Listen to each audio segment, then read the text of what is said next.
లో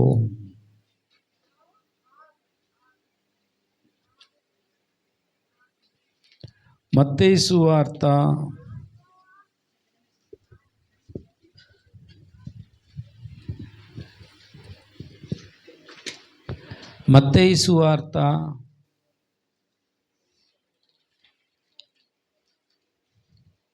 20 మత్తయి సువార్తలో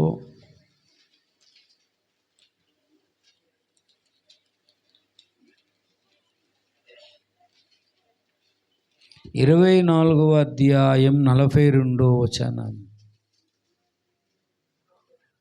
కావున ఏ దినమున మీ ప్రభువు వచ్చునో మీకు తెలియదు గనుక మెలకువగా నుండుడి. ఏ జామునో దొంగ వచ్చెనో మెలకువగా ఉండి ఇంటికి కన్నం వేయనీడని ఎరుగుదము. చిన్న ప్రార్థన చేసుకుందాం. ప్రేమ నమ్మకము కలిగిన మా తండ్రి, పరలోకపు తండ్రి, నీ శ్రేష్టమైన నామమున ప్రార్థిస్తూ చదువుకున్న వాక్య భాగమును దీవించి విరిచి వడ్డించి దర్శించి నాతో మాట్లాడమని, నీ దాసుడు ఒట్టివాడు అయోగ్యుడు అనర్హుడు తండ్రి. చదువుకున్న వాక్య భాగమును దీవించి విరిచి వడ్డించి మాకు కాదు యెహోవా ఘనత మహిమ ప్రభావాలు ఆరోపిస్తూ యేసునామమును స్తుతిస్తూ ప్రార్థిస్తూ దేవ, కొన్ని విషయాలు మేము రెండవ సందేశం చెప్పడానికి నీ కృపను మాకు తోడుంచమని, నీ ఆత్మ నడిపింపును దయచేయమని యేసునామం అడిగి వేడుకొనుచున్నాం తండ్రి. దేవుని సంగమా, కిందట ఆదివారము గొర్రెపిల్ల భార్య తన్ను తాను సిద్ధపరచుకొని ఉన్నది అని చెప్పుకున్నాం. అందులో కొన్ని లక్షణాలు చెప్పుకున్నాం. చెప్పండి. మొట్టమొదటిది మెలకువ కలిగి ప్రార్థన చేయుట. రెండోది ఏం చెప్పుకున్నాం మనము? గట్టిగా చెప్పమ్మా. లేని దాన్ని ఎందుకు నన్ను దేవుని చిత్తం అని చెప్పాను నేను? దేవునికి సమయాన్ని ఇచ్చి జ్ఞాని వలె ఉండుట అని చెప్పాను. ఎందుకంటే సమయం 3 వల్ల వాడు దైవ చిత్తం గ్రహిస్తాడు. 3 అమ్మా, బండ అనే ప్రత్యక్షత మీద కట్టబడాలి. తర్వాత బండ అనే ప్రత్యక్షత ఎప్పుడైతే వచ్చిందో క్రీస్తు ఒక పునాది అని వేరు, అపోస్తులు బోధించిన సిద్ధాంతములు వేరు, వ్యక్తిని గూర్చిన ప్రత్యక్షత వేరు. దేవునికి స్తోత్రం కలుగును గాక. హల్లెలూయా, హల్లెలూయా. వ్యక్తిని గూర్చిన ప్రత్యక్షత వేరు. అలాగే ఇంకేం చెప్పుకున్నాం మనం అమ్మా? ఈ లోకములో పాము వలె వివేకం కలిగి పావురం వలె నిష్కపటులు అవ్వాలి. ఇంకా ప్రేమ అనేది ప్రాక్టీస్లో, క్రియల్లోకి రావాలి. మనము సరి అయిన జడ్జిమెంట్ చేయకూడదు. అవునా? చేయాలా? ఏటి వింటున్నారు మీరు? సరి అయిన జడ్జిమెంట్ చేయకూడదు. తప్పుడు తీర్పులు, చాలామంది తప్పుడు తీర్పులు తీరుస్తారు. దయచేసి నాకు నచ్చనిది ఇదే, తప్పుడు తీర్పులు. న్యాయమైన తీర్పు తీర్చండి అన్నాడు. తర్వాత అమ్మా, దిద్దుకునే స్వభావం, దిద్దుబాటును గూర్చి మనం చెప్పుకున్నాం. ఇప్పుడు మెలకువ కలిగి ఉండుట. ఎందుకంటే మెలకువ లేకపోతే, దొంగ అనే మాటకు వచ్చినప్పుడు 2 రకాల అర్థం. అజాగ్రత్తగా ఉన్న వాళ్ళ కొరకు దేవుడు దొంగ వలె వస్తాడని అర్థం. దొంగ అంటే సాతాన్ అని కూడా అర్థం. కన్నం వేస్తాడనేది హెచ్చరిక చేశాడు. అది హెచ్చరిక వాక్యం నేను చెప్పట్లేదు, ఇప్పుడు నేను ఉపదేశం చెప్తాను. కొన్ని విషయాలు మీకు జ్ఞాపకం చేస్తాను. మొదటి విషయాన్ని వివరించడానికి ప్రయత్నం చేస్తాను. మత్తయి సువార్త 26లో ఏ విషయంలో మెలకువ ఉండాలి అంటే 26లో దయచేసి చూడండి, 41వ వచనం. మీరు శోధనలో ప్రవేశించుకుంటున్నట్లు మెలకువ కలిగి ప్రార్థన చేయండి. అందరు చెప్పండి, మీరు శోధనలో ప్రవేశించుకుంటున్నట్లు మెలకువ కలిగి ప్రార్థన చేయుడి. మెలకువ కలిగి ప్రార్థన అంటే ప్రపంచానికి ఒక పెద్ద శోధన కాలం రాబోతుంది. అది దేవుడు వాగ్దానం చేశాడు ప్రకటన గ్రంథంలో, ప్రపంచానికి ఒక శోధన కాలం రాబోతుంది, ఆ శోధన కాలం నేను నిన్ను కాపాడుతాను.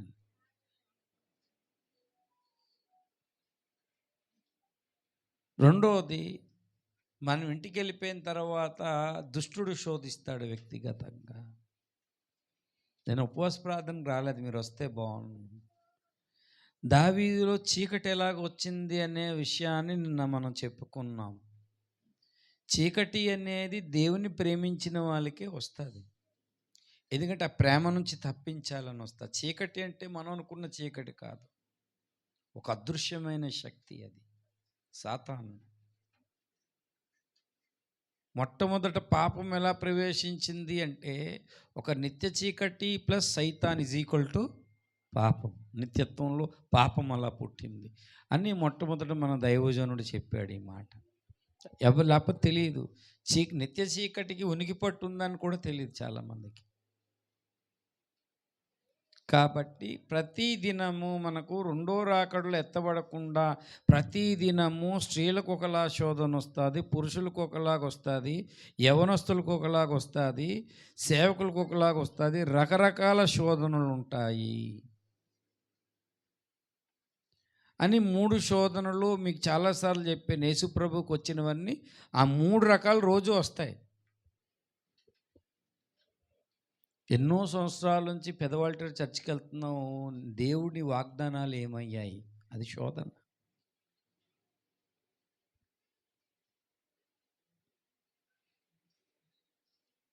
రెండోది,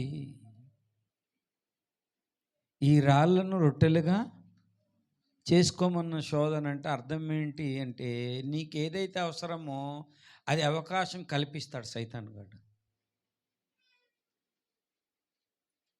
శరీరానికి ఏది అవసరము అంటే బంగారం ద్వారా వాళ్ళని పడగొట్టాలని చూస్తాడు. కొంతమంది శరీరాశల ద్వారా పడగొట్టాలని చూస్తాడు సైతాన్. యేసయ్యను అలా పడగొట్టాలనుకున్నాడు. సంఘానికి మూలరాయిని పాడు చేయాలని చూశాడు, కానీ పాడవలేదు మూలరాయి.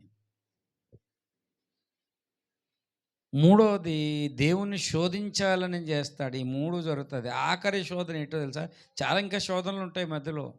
ఆఖరి శోధన ఏంటంటే దేవుణ్ణి నమ్ముకున్న నేను ఇలాగైపోయాను, భక్తిహీనుడు చాలా క్షేమంగా ఉన్నాడన్న శోధన మనకు కలుగుతుంది. ఇది ఆసాపుకు కలిగింది శోధన, ఆఖరి శోధన. ఆలేటి యాతన లేవు, దుఃఖం లేవు, బాధలు లేవు, పుష్టిగా ఉన్నారు. నేనైతే ఇక్కడ ఉపవాసాలు ఇవి ఎండిపోతున్నాను, ఏది సంపాదించుకోలేదు, ఒక ఇల్లు సంపాదించుకున్నాను అడిగారు చాలామంది. ఒక ఇల్లు సంపాదించుకోలేదా అని. సంపాదించుకోలేదు ఏంటి? ఇప్పుడు అద్దింట్లోని ఒకవేళ వర్షం అవుతుందనుకో చూడండి, ఇంకో ఇల్లు మారుతాం, సొంత ఇంట్లో మారడానికి అవ్వదు. అద్దింట్లో నచ్చకపోతే ఎన్ని ఇళ్ళు ఉన్నాయి, బోల్డ్ ఉన్నాయి. సొంత ఇంట్లోనైతే అక్కడే పడి సావాలి పట్టుకొని, ఎండైనా వాడైనా కష్టం అనేది. చాలామందికి స్కీముల్లో ఇల్లులు ఇచ్చారు, చాలామంది అందులో లేరు. పోలరాజు గారు ఉన్నారా? అది మొదటి నుంచి లేడు. కొన్ని రోజులు ఉన్నారు, ఎవరి మీదకి ఎక్కుతారు కిందకి ఎక్కుతారని శోధన కలిగి కిందకి వచ్చాడు. ఫస్ట్ మెలకువ చెప్పాడు. ఏం మెలకు అంటే జాగ్రత్త, శోధనలు అయ్యి వస్తాయి, యవనస్తులారా జాగ్రత్త. అంటే శోధన జయించండి మాకే ఎట్లా అంటే, శోధన సహించిన వాడు ఏంటంటే దేవుణ్ణి ప్రేమించేవాడు, శోధనని సహించేవాడు దేవుని ప్రేమించేవాడు, వాడికి జీవ కిరీటం ఉంటుంది. శోధనను సహించిన వాడు ధన్యుడని బైబిల్లో ఉంది. దేవుని స్తోత్రం కలుగును గాక. అతడు ప్రభువును ప్రేమిస్తాడు కాబట్టి జీవ కిరీటం. ప్రభువును ప్రేమించిన వాడు శోధన జయిస్తాడు, ప్రేమించలేనాడు శోధనలో పడిపోతాడు. శోధన అంటే ఏంటి అంటే, నీ విషయం ఎవరికీ తెలియదు, ఎవరు చూడటం లేదే అని.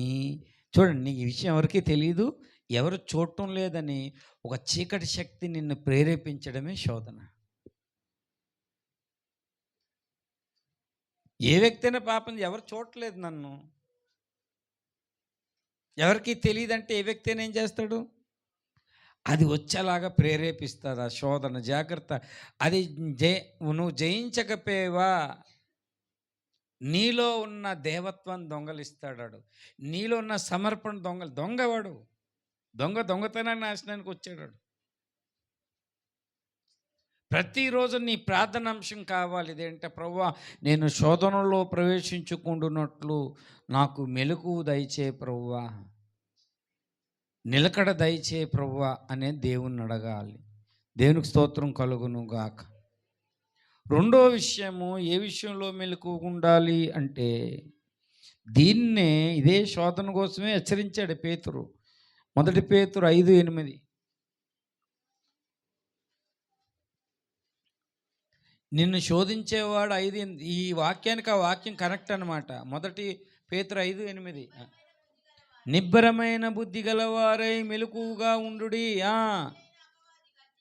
అంటే నిన్నెవరు గర్జించు సింహం వల్ల ఏం చేస్తున్నాడు, ఎవరిని మింగుదమా అని వెదకుచూ తిరుగుచున్నాడు. చాలు చాలు మింగుచున్నాడంటే అర్థం ఏంటంటే, పళ్ళు లేని వాళ్ళు మింగుతారు. అడిగి పళ్ళు లేవు, దేవుడు ఎరగొట్టాడండి, పట్టుకొని సిలువలో ఎరగొట్టాడు. అడిగి పళ్ళు ఉంటే మింగుదామా అన్న మాట ఎందుకు వస్తుంది? సింహం యాక్చువల్గా వేటాడితే ఏం చేయాలి, పంజా విసిరి పళ్ళతోటి. కానీ వీడికి పళ్ళు ఊడిపోయిన సింహం వీడు, గోత్రం లేని సింహం వీడు. మనం లేఖనము మనకి ధైర్యం ఇస్తుంది, ఇన్ఫర్మేషన్ ఇస్తుంది. వాడు భయపెట్టగలడు, శోధించగలడు, కానీ గుర్తుపెట్టుకోండి, సాతానా నువ్వు నన్ను శోధించగలవు కానీ ఓడించలేవు. ఇందులో గెలుపు యేసయ్య నాకు ఇస్తాడని భక్తులను పాదాలు త్రొట్టిల్లకుండా కాపాడే దేవుడు ఉన్నాడని ప్రార్థన చేయాలి. దేవునికి స్తోత్రం కలుగునుగాక. కాబట్టి అక్కడ మత్తయి సువార్త 26 దానికి దీనికి కనెక్టింగ్ వచనం అన్నమాట. ఇది 2 కలుపుకోండి. తర్వాత దేవుని బిడ్డలారా, కొలస్సీ పత్రిక 4:2లో మనం నిరంతరము దేవుని బిడ్డలారా మనం కృతజ్ఞత చెల్లించుట యందు ప్రార్థన యందు నిలకడగా ఉండండి, కృతజ్ఞత గలవారై దాని యందు మెలకువగా ఉండుడి. దేవునికి స్తోత్రం కలుగునుగాక. హల్లెలూయా, హల్లెలూయా. ప్రార్థన కృతజ్ఞతకు దేవుని బిడ్డలారా రెండిటికి సంబంధమైనది. రెండిటికి సమన్వయం చెప్పాలంటే ఫిలిప్పీ పత్రికలోకి మనం వెళ్ళాలి. ఫిలిప్పీ పత్రిక 4వ అధ్యాయం 5వ వచనం చదవండి.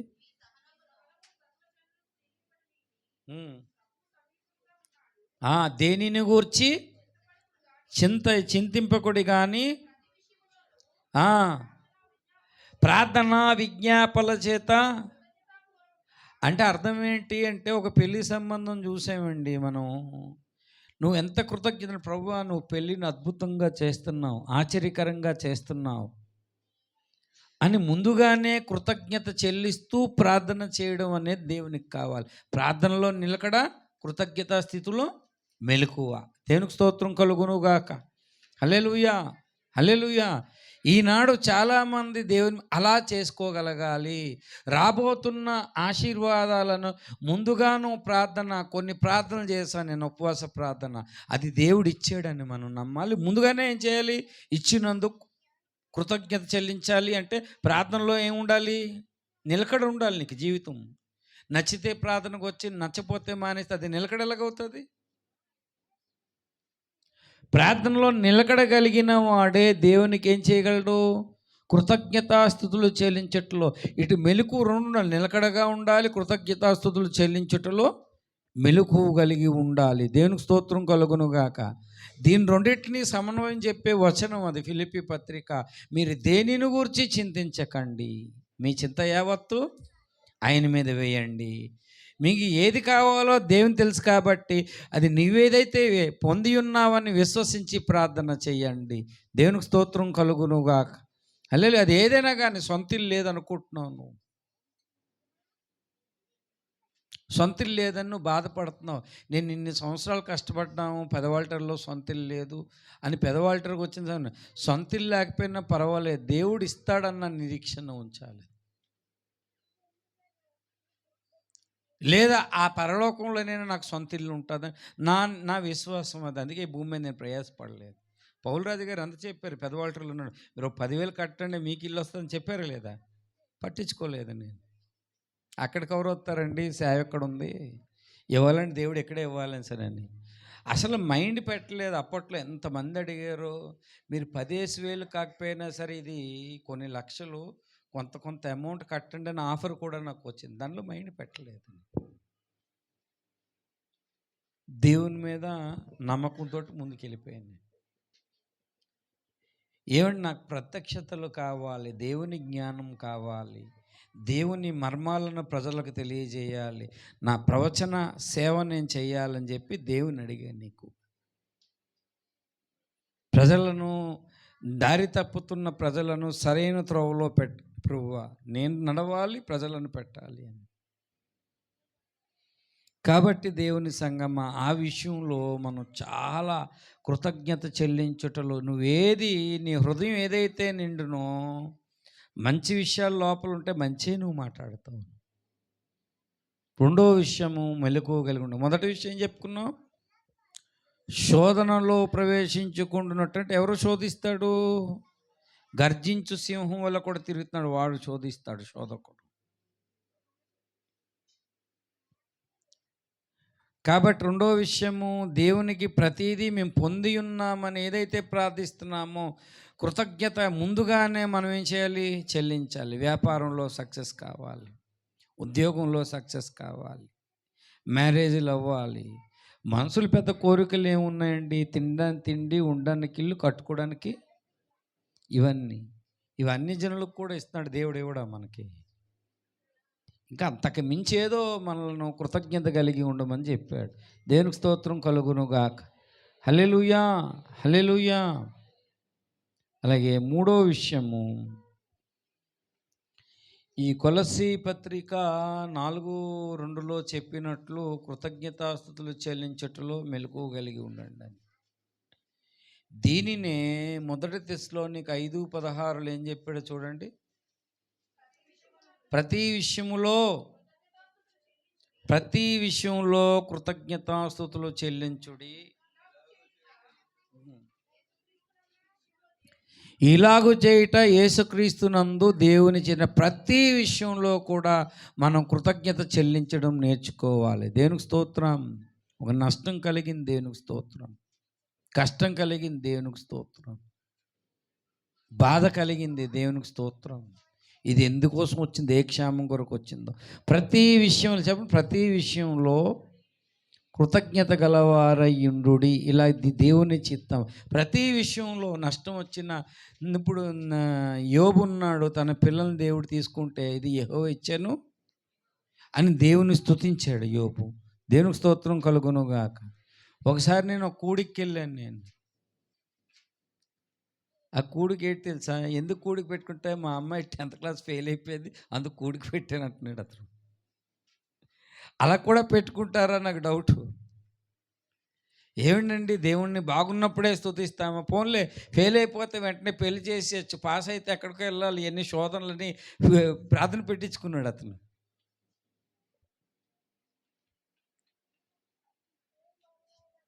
దేవుని పట్ల ప్రతి విషయంలో మనం ఎలాగుండాలండి? ప్రతి విషయంలో ఎలాగుండాలి? కృతజ్ఞత చెల్లించాలి. దేవునికి స్తోత్రం. ఒక అడవిలోకి ఒక వేటగాడు వెళ్ళాడంట. వేటగాడు వెళ్తే నలుగురు వేటగాళ్ళు వెనకాతలు ఉన్నారు. వెళ్ళి గన్ ఫైరింగ్ చేశారు. మొత్తం తోటలన్నీ అయిపోయి పెద్ద పులి వచ్చిందంట. పెద్ద పులికి దొరికిపోయాడు. దొరికిపోయానని చెప్పి ప్రార్థన చేసుకొని అప్పచెప్పుకున్నాడట. ఆ పెద్ద పులి వచ్చి కాలు నాకుతుంది. కాలు నాకుని చిన్న పిల్ల కూర్చుందంట. ఆ పులి ఏంటంటే ఒకప్పుడు ఈ వేటగాడు చిన్నపిల్లగా ఉన్నప్పుడు ఏం చేశాడు? కాపాడాడు దాన్ని. ముళ్ళులై గుచ్చుకుపోతే ముళ్ళులై తీసి గాయాన్ని కట్టి దాన్ని ఏం చేశాడు? బాగు చేస్తే మనకు ఉండదు, కానీ జంతువులకు ఏదైనా చిన్న పని చేస్తే కంట్లో ప్రింట్ అయిపోతాం మనం. అది ఇది ఆ విషయం అతనికి తెలియదు. అది అంటే మనుషుల మీద దాడి చేసే మృగాలకి అంత కృతజ్ఞత ఉంటే మనుషులకు ఉండద్దా? ఆ కథ పాఠం దేవుని పట్ల మనుషులకు ఉండద్దు. వీడనుకున్నాడు నా పని అయిపోయింది అనుకున్నాడు, కానీ వీడు చేసిన మేలు మర్చిపోయాడు. కాబట్టి దేవుని మేలులు మర్చిపోయేవాడు కృతజ్ఞత లేనివాడండి. మనం అంత్య దినాలలో కృతజ్ఞత కలిగి ఉండుటలో, ప్రతి విషయంలో కృతజ్ఞత. ప్రవక్త పాట రాశాడు, మొరాలకించిన పేన దేవుడు ప్రత్యక్షం కాపోయినా ఏం చేస్తాడు? సర్వకాల సర్వవ్యవస్థలో దేవుణ్ణి ఏం చేస్తాడు? స్తుతించగలుగుతాడు, ప్రార్థించగలుగుతాడు. దేవునికి స్తోత్రం. హల్లెలూయా, హల్లెలూయా. ఈ మెలకు అనేది మనకు ఉండాలి. అంత్య దినాలలో గొర్రెపిల్ల భార్య తాను సిద్ధపరచుకోవడం అంటే అంతేకాదు.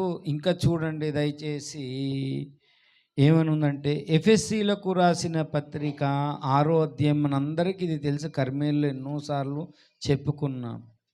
6:18 ఏమనుంది? ఆత్మ వలన, అందరూ చెప్పండి, ఆత్మ వలన ప్రతి సమయమునందు ప్రతి విధమైన ప్రార్థన విజ్ఞాపన చేయుచు ఆ విషయమై సమస్త పరిశుద్ధుల నిమిత్తము పూర్ణమైన పట్టుదలతో విజ్ఞాపన చేయుచు మెలకువగలిగి ఉండండి. ఎంతసేపు మన సంఘం కొరకే కాదండి, మనలాంటి పరిశుద్ధులు, సత్యమెరగని వారు, ప్రణాళిక తెలియని వారు, దేవుని సంకల్పం తెలియని వారు, జ్ఞానం లేక నశించిపోతున్నారు చాలామంది. సత్యం తెలియక, జ్ఞానం లేక. వాళ్ళ కొరకు మనం ప్రార్థన చేయాలి. వాళ్ళ కొరకు సేవ చేసిన దైవజనుడి కొరకు కూడా ప్రార్థన మెలకు ఉండాలి. చేస్తున్నావా లేదని మెలకు ఉండాలి. చూడండి దయచేసి కింద 20వ వచనంలో ఏమంటాడు? 7 దానిని గూర్చి 19 అన్నాడు, మరియు నేను దేని నిమిత్తము రాయబారి ఉన్నాను. ఇది ప్రతి దైవజనుడు తన కోసం చెప్పుకోవడానికి అవ్వదు. ఈ వాక్యం ఎవరైతే కడవరి దినాలలో సువార్త మర్మాన్ని బోధిస్తున్నారు అంటే, చాలామంది చదువుకుంటారు కానీ చెప్పే సువార్త ఏంటి తెలుసు? అందరు చెప్పే సువార్త యేసుప్రభు నీ పాపాలు క్షమిస్తాడని చెప్తారు, కానీ మనం చెప్పే సువార్త సంపూర్ణ సువార్త. దేవునికి స్తోత్రం, హల్లెలూయా. మిగిలిన వాళ్ళు చెప్పే సువార్త ఈ రాత్రి నీకు బాగు చేసేస్తాడు, నీకు స్వస్థ వచ్చేస్తుంది, ఇది వచ్చేస్తుంది. మనం చెప్పే సువార్తలు కదగో వేదాలలో దేవుడు ఉన్నాడు, పలానా ఖురాన్ గ్రంథంలో దేవుడు ఉన్నాడు, పలానా భగవద్గీతలో దేవుని గూర్చిన సాక్ష్యం ఉన్నది, పురాణాల్లో దేవుని గురించి సాక్ష్యం ఉన్నది, ఇతిహాసాల్లో దేవుని గురించి సాక్ష్యం ఉన్నది అని అలాగా సువార్త మర్మాన్ని చెప్పే సేవకులు తక్కువ. అలాంటి దైవజనులు ఆటంకం కలుగుతుంది, అడుగడుగున ఆటంకపరిస్తే అలాంటి వాళ్ళు కరెక్ట్గా చెప్పులాగున మెలకువగలిగి అలాంటి దైవజనుల కొరకు మనం ప్రార్థన చేయాలి. దేవునికి స్తోత్రం కలుగునుగాక. హల్లెలూయా. అందరికీ ఇది వర్తించదు, అందరికీ వర్తించింది. పరిశుద్ధుల కొరకు ప్రార్థన చేయడం వేరు, తన జీవితమే సువార్త చెప్పి ఆత్మను రక్షించాలని కంకణం కొట్టుకొని ముందుకెళ్ళిన వాళ్ళ కొరకు, అలాంటి దైవజనుల కొరకు సువార్త చెప్పడం వేరు. కూర్చో. సువార్త చెప్పడం, ఆ సువార్త చెప్పేవాళ్ళ కొరకు ప్రార్థన చేయడం, మెలకువ కలిగి ఉండాలి అంత్యదినాలలో. ఇవన్నీ అంత్యదినాలలో గొర్రెపిల్ల భార్య తను తాను సిద్ధపరచుకోవడం అంటే, నేను శోధనలో ప్రవేశించుకుంటున్నట్లు మెలకువ కలిగి ప్రార్థన చేయాలి. రెండోది, కృతజ్ఞత కలిగి ఉండుటలో, ఒక మృగానికే కృతజ్ఞత ఉంది, మనకుండద్దా? మనుషులు మనం కృతజ్ఞత కలిగి ఉండాలి. మూడోది దేవుని బిడ్డలారా, మూడోది ఏం చెప్పుకున్నాం మనం? పరిశుద్ధుల కొరకు ప్రార్థన చేయటంలో మెలకువ కలిగి ఉండాలి. ఆ పరిశుద్ధులను సంపూర్ణతలోకి నడిపించే దైవజనుల కొరకు, మనం సువార్త చేస్తున్న వాళ్ళ కొరకు మనం మెలకువ కలిగి ఉండాలి ప్రార్థన చేయటంలో. దేవునికి స్తోత్రం కలుగునుగాక. అంతేకాదు, అపోస్తుల కార్యములు 20వ అధ్యాయం 31వ వచనం చూడండి. అపోస్తుల కార్యం 20:31. పౌలు తన వ్యక్తిత్వాన్ని చాలా 3.5 సంవత్సరాలు కన్నీరు కార్చాడంట. మూడు సంవత్సరములు రాత్రి పగలు కన్నీరు విడిచుచు మానక బుద్ధి చెప్పి తినని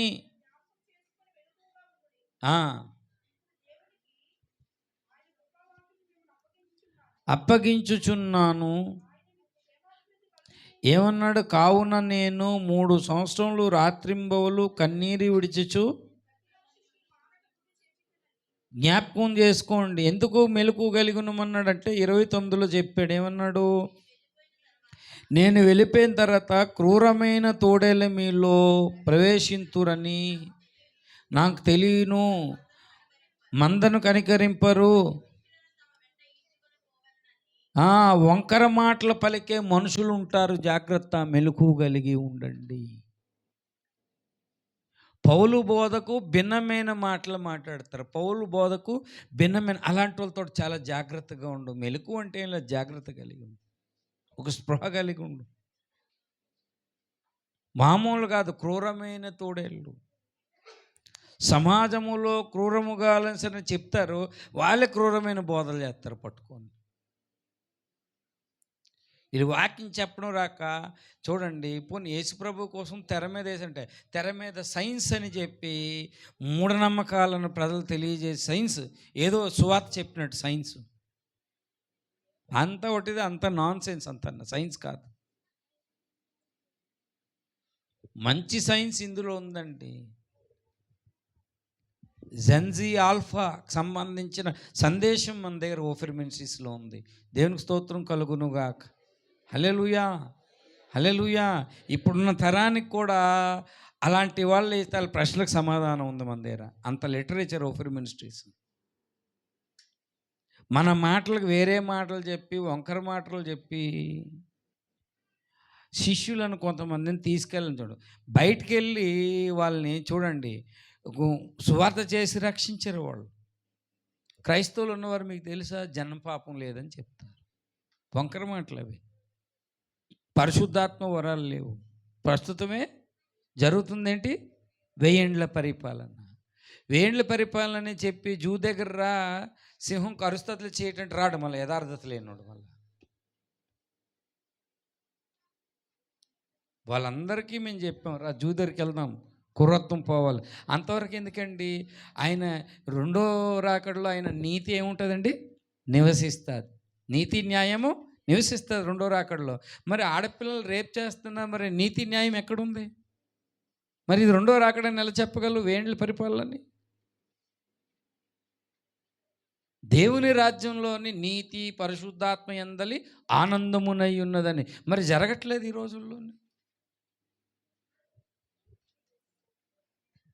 మొత్తం 36,000 మంది అమ్మాయిలు మిస్ అయిపోయారని డిప్యూటీ సీఎం గారు చెప్పారు. 36,000 మందిని మళ్ళీ వెతికి తెచ్చారనేమో మళ్ళా చెప్తుంది పత్రిక. ఆడవాళ్ళని ఎందుకు టార్గెట్ చేశాడంటే, మరి నీతి న్యాయం అంటే యేసయ్య పరిపాలన ఇలా జరుగుతుందా? రాజకీయాలకు ఒక ఫుల్ స్టాప్ పెడతాడు దేవుడు. దేవుడు రాజకీయం చేసి పరిపాలన చేస్తే ఎలాగుంటుందో సర్వ ప్రపంచమైన సింహాసనాసీనుడై ఏలుబడి జరుగుతుందని కీర్తనల గ్రంథంలోని ఆ యొక్క మాటలు త్వరలో నెరవేరబోతున్నాయి. దేవునికి స్తోత్రం. వీళ్ళు కృష్ణ రాజ్యం అన్నారు, రామరాజ్యం అంతా ఒట్టిదే రాసుకున్నారు. కానీ అసలైన నీతి సమాధానం కలిగిన రాజ్యము కొరకు మనం బోధ చేస్తుంటే వంకర మాటలు చెప్పి ఏం చేస్తున్నారు, తీసుకెళ్ళిపోతున్నారు. అలాంటి వాళ్ళ కోసం ఏం చేయాలి, మనం మెలకువ కలిగి ఉండాలి. అంటే టోటల్గా అబద్ధ బోధలు ఉన్నాయి, జాగ్రత్త, అన్నీ సత్యము కాదు.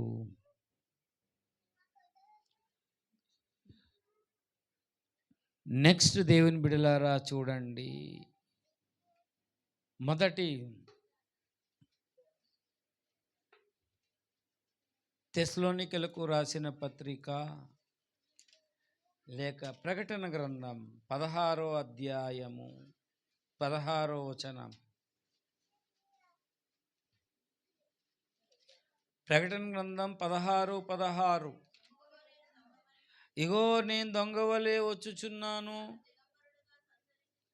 అంటే ఎవరికి, తాను దిగంబరుడుగా సంచరించుచున్నందున జనులు తన దిశములను చూతురేమోనని మెలకుగా ఉండి తన వస్త్రమును కాపాడుకున్నవాడు ధన్యుడు. దేవునికి స్తోత్రం కలుగునుగాక.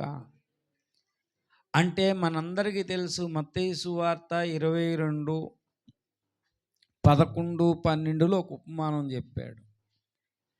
మత్తయి సువార్త 22:11-12 ఏం చెప్పాడు?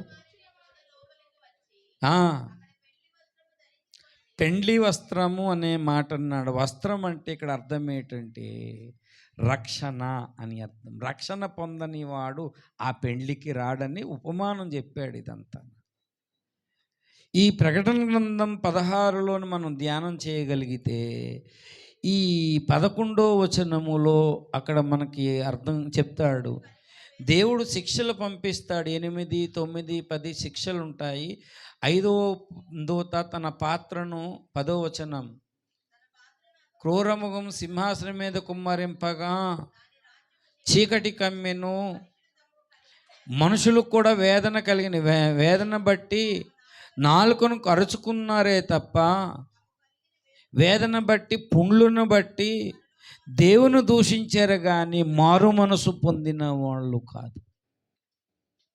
ఆ సందర్భములో 16కు వచ్చి ఎవరికైతే రక్షణ వస్త్రం లేదో వాడు దిగంబరుడు అయిపోతాడు. అప్పట్లో దేవునితో సమాధాన పడి, ఎందుకంటే అప్పటికే సువార్త మర్మము సమాప్తమవుతుంది. అప్పటికి ప్రకటన గ్రంథం 10వ అధ్యాయం 7వ వచనములో సువార్త అప్పటికే ప్రకటింపబడి ఉంటుంది. 17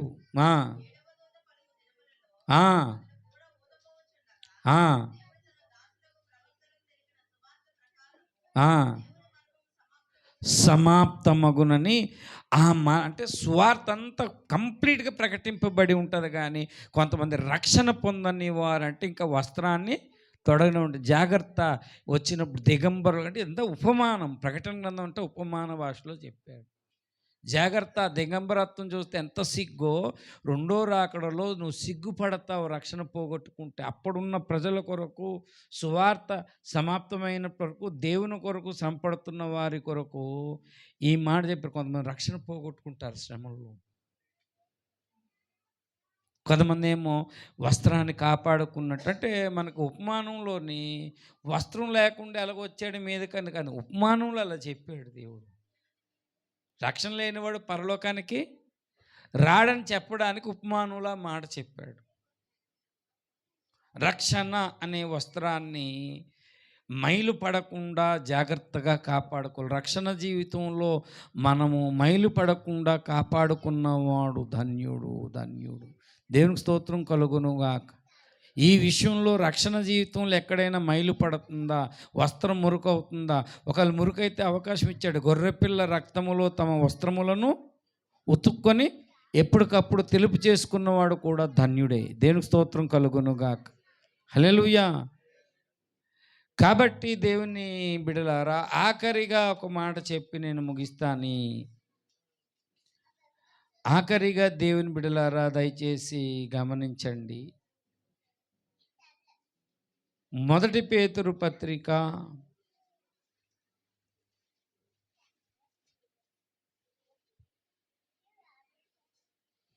ఇందాక చదువుకున్నాం 5వ అధ్యాయం 8వ వచనం. నిబ్బరమైన బుద్ధి గలవారై అంటే ఈ యొక్క దొంగ ఏం చేస్తాడంటే, మళ్ళా మొదటి నుంచి వద్దాం. ఈ దొంగ ఏం చేస్తాడంటే, నీలో మెలకువ లేకపోతే నెమ్మదిగా ఏం చేస్తాడు, శోధనలోకి తీసుకెళ్తాడు. కృతజ్ఞత లేని జీవితాన్ని తీసుకెళ్తాడు. తర్వాత ఏం చెప్పుకుని, కృతజ్ఞత లేని జీవితం తీసుకెళ్ళిపోతాడు ఈ దొంగ. ఇంకా చెప్పుకున్నాం కదా అమ్మా, అసలు ఎవరి కొరకు కర్మేలు ప్రార్థనకు రావట్లేదంటే నువ్వు అర్థం ఏంటో తెలుసా? పరిశుద్ధుల కొరకు ప్రార్థన చేయకుండా నేను ఒక దొంగలా తయారు చేశాడు. నేను దైవజండ కొరకు ప్రార్థన చేయకుండా ఇంటి దగ్గర నేను చేస్తున్నానంటే అది వేరు. ఇంటి దగ్గర ప్రార్థన చేస్తే ఎవరింటి దగ్గర వాళ్ళు ప్రార్థన చేస్తే ఇంకా సహవాసం ఎందుకు? చాలామంది తెలివిగా సమాధానం, మేము ఇంటి దగ్గర ప్రార్థన చేసుకుంటున్నట్టు సంఘానికి దూరంగా ఉన్నాం అనుకో, పోనీ అలాంటి వాళ్ళకు ఒక న్యాయం అంటాడు దేవుడు. న్యాయంగా సంఘానికి దగ్గరుండి నువ్వు కర్మేలు ప్రార్థనకు రాకపోతే దేవుడు ఎలా ఊరుకుంటాడు? పరిశుద్ధుల కొరకు చేసే ప్రార్థన, ఆ పరిశుద్ధులకు సంపూర్ణతో నడిపించే దైవజనుడి కొరకు చేసే ప్రార్థన, ఇవన్నీ వేరు వేరు. ప్రార్థనా పరులు కాకుండా చేస్తాడు ఈ దొంగే. వంకర మాటలు దొరికిపోతారు కొంతమంది. వంకర మాటలు దొరికిపోయి వెళ్ళిపోతారు. తర్వాత ఆఖరికి ఏమైపోతారంటే, ఆఖరికి ఇవన్నీ పోగొట్టుకున్నాడు దేవుని దృష్టిలో దిగంబరుడైపోతాడు. సిగ్గుపడే అవకాశం ఉంది రెండో రాకడలో. కాబట్టి యేసయ్య రెండో రాకడ కొరకు అసలు సిసలైన సూచన ఏమిటంటే, మెలకువ కలిగి ఉండండి. గొర్రెపిల్ల భార్య ఎలా సిద్ధపరచుకోవాలి? మెలకువ కలిగి సిద్ధపరచుకోవాలి. ఈ విషయాలన్నిటిలో కూడా మనం మెలకువ కలిగి జీవిస్తే మనం ధన్యులమైపోతాం. దేవునికి స్తోత్రం, హల్లెలూయా. ఆఖరికి ఏం చెప్పాడంటే, గొర్రెపిల్ల వివాహన వస్త్రాన్ని కాపాడుకున్నవాడు రక్షణ కాపాడుకుంటాడు. మెలకువ కలిగిన వాడు మెలకువ లేకుండా నిన్ను దొంగలించాలని చూస్తాడు. వాడు దొంగ. ఆదివారం దేవుడు నిన్ను కడిగి శుద్ధి చేసి పవిత్రపరచి నిన్ను బయటికి పంపిస్తున్నాడు. బయటికి ఎందుకు వెళ్తుంటే మెలకువ కలిగి జీవించు. మళ్ళీ మెలకువ లేని బ్రతుకులొద్దు. మెలకువ లేని వాడికి నష్టం ఏంటంటే, దిగంబరుడుగా దేవుని ముందు మొత్తం దిశములు అందరి ముందు పరలోకంలో సిగ్గుపడతాడు వాడు. కాబట్టి ఇప్పుడు చెప్పిన ప్రతి అంశము కూడా మనం ప్రార్థనలో పెట్టాలి వ్యక్తిగతంగా. అందుకనే బుద్ధిగల కన్యకలు ఏం లేదు, బుద్ధి లేని కన్యకలు ఏం లేదు, మెలకువ లేదు. ఏం మెలకువ లేదు? సిద్ధెలలో నూనె తీసుకెళ్ళలేదు. పర్లేదులే పెండ్లి కుమారుడు వస్తే అని. ఆ తర్వాత బుద్ధి గలవారిని అడుగుతున్నారు. అది బుద్ధి గలవారు ఎలాగ ఇవ్వగలరండి? వాళ్ళు ఆల్రెడీ డ్యూటీలు వేసుకొని డ్యూటీలు వెలుగుతున్నాయి. అంటే మెలకువ లేని వాళ్ళు ఆత్మలు ఏమైపోతారో, డ్యూటీ అనగా దీపము, నరుని ఆత్మ ఆ మెలకువ లేని వాళ్ళు ఆరిపోయే ప్రమాదం ఉంది. చర్చికి రమ్మంటే రావట్లేదు. అక్కకు బాగోలేదని చెల్లి ఉండిపోయిందంట, చెల్లికి బాగోలేదని తల్లి ఉండిపోయిందంట, తల్లి బాగోలేదని తమ్ముడు ఉండిపోయారంట. అలా ఉండిపోతున్నాను మొత్తం ప్రార్థన రాకుండా. ఎందుకు అసలు యేసు ప్రభువుని నమ్ముకున్నాం? యేసు ప్రభువుని నమ్ముకుంటే చాలదు, మెలకువ కలిగి ఉండాలి. దేవునికి స్తోత్రం కలుగును గాక, హల్లెలూయా. నెక్స్ట్ లక్షణం ఏంటి? ఇప్పుడు చెప్పనులేండి, భయపడకండి. మన సమయాన్ని ఏం చేయాలి? సద్వినియోగం చేసుకోవాలి. ఎలా సద్వినియోగం చేసుకోవాలి? న్యూ ఇయర్లో చెప్పాను. మన సమయాన్ని మనలను మనం పరిశుద్ధపరచుకోవడానికి సమయాన్ని సద్వినియోగం చేసుకోవాలి. మన సమయాన్ని సువార్త ప్రకటించడానికి సద్వినియోగం చేసుకోవాలి. మన సమయాన్ని భూమి మీద న్యాయము సత్యాన్ని స్థాపించుకోవడానికి అలాగా సమయాన్ని లేదు, సమయం అంతా వేస్ట్ చేస్తే ప్రయోజనం ఏముందంటే నువ్వు సిద్ధపాటు లేనట్టు. సిద్ధపాటు లేనివాడు సమయాన్ని వేస్ట్ చేస్తాడు. ఆయన భార్య అంటే మనమే. సమయాన్ని ఏంటంటే పరిశుద్ధపరచుకోవాలి. సమయానంటే సువార్త ప్రకటించాలి. సమయానంటే మనం అన్యాయాన్ని ప్రశ్నించగలగాలి. ఇవన్నీ గొర్రెపిల్ల భార్య పుణికి పుచ్చుకుంటుంది ఈ లక్షణాలన్నీ. దేవునికి స్తోత్రం కలుగునుగాక. హల్లెలూయా. కాబట్టి దేవుని బిడ్డలారా, నువ్వు మూడో విషయం ఒకటి చెప్తున్నాను. మూడోది, ఇక్కడ రాంగ్ జడ్జ్మెంట్లు అనేవి మన జీవితంలో జరిగిపోయాయి. ఇంతవరకు జరిగిపోయింది వదిలేయండి. రాంగ్ జడ్జ్మెంట్ అంటే అర్థం ఏంటంటే అన్యాయంగా తీర్పు తీర్చటం. అలా తీర్పు తీస్తే అన్యాయస్తులు దేవుని రాజ్యానికి వారసులు కానేరు. న్యాయం అనేది ఉండాలి. దేవునికి స్తోత్రం కలుగునుగా. ఎక్కడ నీతి న్యాయం ఉంది అక్కడ సింహాసన ఇక్కడ అలవాటు అయిపోయింది అనుకోండి, పరలోకంలో ఈజీగా మనం ఉండొచ్చు. మనం ఇక్కడ నీతి న్యాయం లేనాడు పరలోకానికి వెళ్ళారనుకో, దేవదూతలకు తగుపెట్టేస్తారు పట్టుకోండి. దేవదూతలకు ఏం చేస్తారు? రాడు ఇలాగన్నాడు, ఇంకే భూమి మీద ఉన్న రాజకీయమే, ఆ దేవదూతలు కొట్టుకుంటాయి శుభ్రంగా. కాబట్టి దేవుడు ఇలా తగులెడతాడని చెప్పి భూమి మీద ఏం చేస్తాడు? ఫిల్టర్ చేస్తాడు. వీడి జీవితంలో నీతి న్యాయం మెనీ టేకెల్ చూస్తాడు. త్రాసులు వీడు ఎంత నీతిగా ఉన్నాడు, ఎంత న్యాయంగా ఉన్నాడని చూస్తాడు. ఈ మూడు చాలా ప్రాముఖ్యమైనవి. రెండో రాకడలో గొర్రెపిల్ల భార్య చూస్తాడు. ఒకటి మెలకువ, రెండోది సమయాన్ని సద్వినియోగం. వీడు జ్ఞాని అంటే అమ్మో పరిశుద్ధపరచుకుంటున్నాడు, అమ్మో సమయాన్ని సువార్త ప్రకటిస్తున్నాడు, అమ్మో సత్యాన్ని స్థాపిస్తున్నాడు, అమ్మో అన్యాయాన్ని అన్యాయాన్ని ఏం చేస్తున్నాడు? ప్రతిఘటిస్తున్నాడు. మూడోది న్యాయస్థాపన జరుగుతుంది. ఏంటంటే ఆయన నీతి న్యాయం సింహాసన ఆధారం అన్నట్టు అన్యాయం ఎక్కడ మన జీవితంలో పౌలు చెప్పాడు, మన జీవితంలో ఉండకూడదు. మేము ఎవరికి ఏమన్నాడు పౌలు? ఏమన్నాడు? 2 కొరింథీ పత్రిక 7వ అధ్యాయం 1వ వచనం చూడండి. అది మన చనిపోకముందు మనం చెప్పగలగాలి. అది 2 కొరింథీ 7వ అధ్యాయము మొదటి 3 వచనం. ప్రియులారా,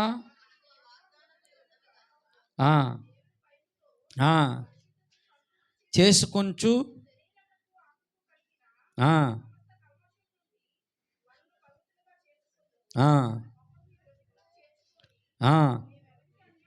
మేమెవనికి అన్యాయం చేయలేదు, మేమెవరిని చెరుపలేదు. దేవునికి స్తోత్రం కలుగును గాక. మన మాటలతో చెరిపే మేము ఎవరినైనా అన్యాయం చేసేమో రాకడలో ఎత్తబడరు. న్యాయమైన తీర్పు, న్యాయం మనం బ్రతుకులో ఉండి గొర్రెపిల్ల భార్య అదే అంటే అలాగా నేను కరెక్ట్గా ఉన్నాను, నేను న్యాయంగానే నడుస్తానంటే నువ్వు సిద్ధపరచుకుంటున్నావు అని అర్థం. అది గర్వం కాదు. అది ఈ మూడు మెలకువగలిగి ఉండుట, రెండోది సమయాన్ని ఎలా సద్వినియోగం చేసుకుంటున్నా అజ్ఞాని వలె జ్ఞాని వలె, మూడోది నేను ఇంటికి వెళ్తాను అనుకో టైం ఎలా చూస్తానంటే సెల్ చూస్తాను, అన్నీ చూస్తాను. ఈరోజు హెచ్చరిక వాక్యాలు ఇంకా నేను చెప్పలేనిది ఏంటి అని ఆలోచిస్తాను. నేను ఇంకా చెప్పవలసిన ఇంకా ఉత్తమమైన పాయింట్స్ ఏంటి? ఇంటికి వెళ్ళి ప్రభు ఒకళ్ళు బుద్ధి లేని మాటలు చెప్పానేమో, వాళ్ళు చెరిపోయానేమో, ఈసారి నెక్స్ట్ టైం ఇంకా బుద్ధి కలిగిన మాటలు చెప్పి సరి చేయడానికైనా ఇంకా బెటర్గా ఆలోచిస్తాను. టైం ఇంట్లో వాళ్ళతోనే ఉంటాను, అనన్యతోటి వీళ్ళతో ఉంటాను, కానీ ఆలోచన వేరేగా ఉంటుంది. 24 hours. ఎందుకంటే ఆ మాట ఉంది, ఎవని మనస్సు నా మీద అనుకునేనో ఆన్ని పూర్ణ శాంతి గలవానిగా కాపాడుతానని వాగ్దానం చేశాడు. ఎందుకంటే ఎలాగైనా అతడు దేవుని యందు ఏం చేశాడు? విశ్వాసం ఉంచి ఉన్నాడు. దేవునికి స్తోత్రం కలుగునుగాక. ఈ లక్షణాలు కలిగి మనము దేవుని కొరకు తన్ను తాను ఏం చేద్దాం? సిద్ధపరచుకుందాం. మెలకు లేకుండా జీవించొద్దు దయచేసి. రాంగ్ జడ్జిమెంట్లు వద్దు. మూడోది సమయాన్ని దుర్వినియోగపరుచుకున్నావా, దేవుని ముందు ఏంటంటే సమాజం ముందు సిగ్గుపడతావు, దిగంబరుడుగా నిలబడిపోతావు. కాబట్టి దయచేసి ఆ నష్టం ఉంది, మనం వద్దు, అలాగొద్దు. మనం ఇంత బ్రతుకు బ్రతికేం ఇంటెనకాతలు చంచిపోవడం అని ఒక సామెత ఉంది. మనం దేవుని కొరకు ఎన్ని నష్టాలైనా మెలకువగలిగి జ్ఞానుల వలె సమయాన్ని సద్వినియోగం చేసుకుంటూ న్యాయాన్ని భూమి మీద స్థాపించి దేవుని బిడ్డలారా యోగ్యమైన యోగ్యురాలు తన పెనిమిటికి కిరీటంలాగా దేవుని కిరీటంలాగా మనం బ్రతుకుతాం. ప్రభువు కృప మనకు సహాయం చేయునుగాక. మోకాళ్ళుండి ఒక్క నిమిషం తీర్మానం తీసుకుందాము. మోకాళ్ళుండి ఒక నిమిషం తీర్మానం తీసుకుందాం మనం.